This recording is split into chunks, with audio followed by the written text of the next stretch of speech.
Friends அனைவருக்கும் வணக்கம். இன்னைக்கு என்ன வீடியோல பார்க்க போறீங்கன்னா, ஒரு ஈவினிங் ஸ்நாக்ஸ் தான் செய்யலான்னு இருக்கேன். இது நைட்டு டிஃபனுக்காக கூட செஞ்சுக்கலாம். நான் நைட்டு டிஃபனுக்கே செஞ்சுக்கலான்ட்டு தான் இப்ப செய்ய போறேன். என்ன செய்யறதுன்னா, ராகி அடை செய்யலான்ட்டு இருக்கேன். ராகி அடைன்னு சொல்லுவாங்க, ரொட்டின்னும் சொல்லுவாங்க. சூப்பரா இருக்குங்க. செம்ம டேஸ்ட்டா இருக்கும். ராகி கூழ், களி இந்த மாரி எல்லாம் சாப்பிட பிடிக்காதவங்க குழந்தைங்களுக்கு இந்த மாரி அடை செஞ்சு குடுக்கலாம். நமக்கு புடிச்ச மாரி செஞ்சு சாப்பிடும்போது உடம்புக்கு ஹெல்த்தியாவும் இருக்கும். நம்ம உடம்புக்கு சேர்த்துக்கிட்ட மாதிரியும் இருக்கும். சரிங்களா? வாங்க எப்படி செய்றதுன்னு பார்க்கலாம். வீடியோக்குள்ள போறதுக்கு முன்னாடி இப்பதான் மொத என் சேனல பார்க்குறீங்கன்னா, சப்ஸ்கிரைப் பண்ணிட்டு உள்ள வாங்க. வீடியோக்குள்ள போலாம். பாருங்க, ராகி அடை செய்யறதுக்கு நான் ராகி மாவு எடுத்து வச்சிருக்கேன். கொஞ்சம் சால்ட் உப்பு போட்டுக்கலாம். சுடுதண்ணியை நல்லா கொதிக்க வச்சுக்கலாம் முதல்ல. சரிங்களா? இப்போ பார்த்தீங்கன்னா நான் ஒரு வடைச்சட்டி வச்சுருக்கேன். அதில் கொஞ்சம் எண்ணெய் விட்டுக்கலாம்.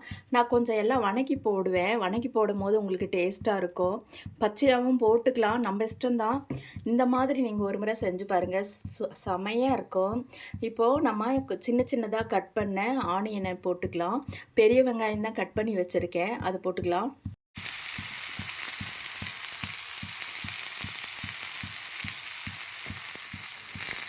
இப்போது ஒரு 5-6 வரமிளகா, நமக்கு காரத்துக்கு மிளகா வேணும் இல்லையா, அதனால் மிளகாவே போட்டுக்கலாம். பாருங்கள், சின்ன சின்னதாக கட் பண்ணி வச்சுருக்கேன், அதையும் போட்டுக்கலாம். விதை எடுத்து வச்சுருக்கேன். இப்போ பார்த்தீங்கன்னா நான் முருங்கைக்கீரை எடுத்து வச்சுருக்கேன். பாருங்கள், முருங்கைக்கீரை போட்டுக்கலாம். ஒவ்வொருத்தரும் அப்படியே மாவில் பச்சையாக கலந்து செய்வாங்க. நீங்கள் இந்த மாதிரி செஞ்சு பாருங்கள், சூப்பராக இருக்கும். ஒரே ஒரு வணக்கிக்கலாம். இப்போ பாருங்கள், ஒரு வணக்கியாச்சு. இப்போ கொஞ்சம் தேங்காய் துருவல் பண்ணி வச்சுருக்கேன், அதையும் எடுத்து போட்டுக்கலாம். இதெல்லாம் போடும்போது செம்மையாக இருக்குங்க. நீங்கள் வேணால் ஒரு முறை ட்ரை பண்ணி பாருங்கள். அப்புறம் கொஞ்சம் நிலக்கடலை 1-2மா பாருங்கள் அங்கங்கே இருக்குது. அதையும் கொஞ்சம் பருப்பு வறுத்த நிலக்கடலை தான். தேவையான அளவு போட்டுக்கலாம். மாவுக்கு தகுந்த மாதிரி போட்டுக்கலாம். இப்போ எல்லாம் கிளறிட்டு இறக்கிடலாம். இப்போது இறக்கி வச்சாச்சு. இதை எடுத்து மாவில் கலந்துக்கலாம்.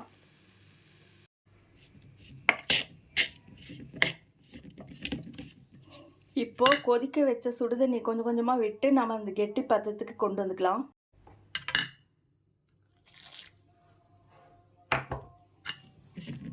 ரொட்டி தட்டுற மாதிரி அந்த மாதிரி பதத்துக்கு கொண்டு வந்துக்கலாம். சுடுதண்ணி ஊற்றும் போது உங்களுக்கு ராகி மாவு நல்லா தட்டுறதுக்கு நல்லா வரும், நல்லாவும் இருக்கும். பச்சை மாவை விட இந்த மாதிரி பண்ணலாம். பாருங்கள், இந்த மாதிரி பிசைஞ்சாச்சு. உங்களுக்கு உப்பு பத்தலைன்னா உனக்கு கொஞ்சம் உப்பு போட்டுக்கலாம். சரிங்களா? பார்த்துக்குங்க. இப்போ நம்ம ஒரு வாழை இலையோ இல்லைன்னா ஒரு ஆயில் கவரோ எடுத்து நம்ம எண்ணெய் தடவி தட்டி அடை மாதிரி செஞ்சுக்கலாம். பார்த்தீங்கன்னா பாருங்கள், கவரில் எண்ணெய் தடவி இருக்கேன்.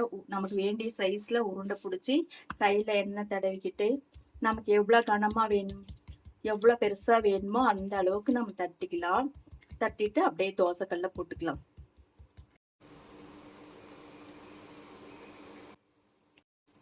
பாருங்க, திருப்பி போட்டாச்சு. சூப்பரா இருக்கு பாருங்க. இதுக்கு சட்னி எல்லாம் ஒண்ணுமே வேண்டாம், எல்லாமே இதுலயே இருக்கு.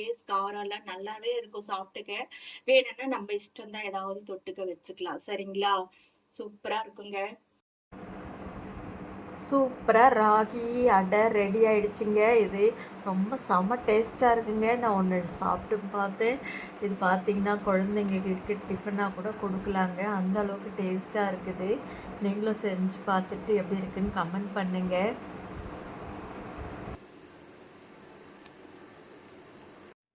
இப்போ பார்த்துருப்பீங்க ராகி ரொட்டி அடை எப்படி செஞ்சேன்ட்டு. அருமையா இருக்குங்க, செம்ம டேஸ்டா இருக்கு. நான் ஃபர்ஸ்டே ஒன்று செஞ்சு சாப்பிட்டாச்சு, பார்த்தாச்சு. டேஸ்ட் சூப்பரா இருக்கு.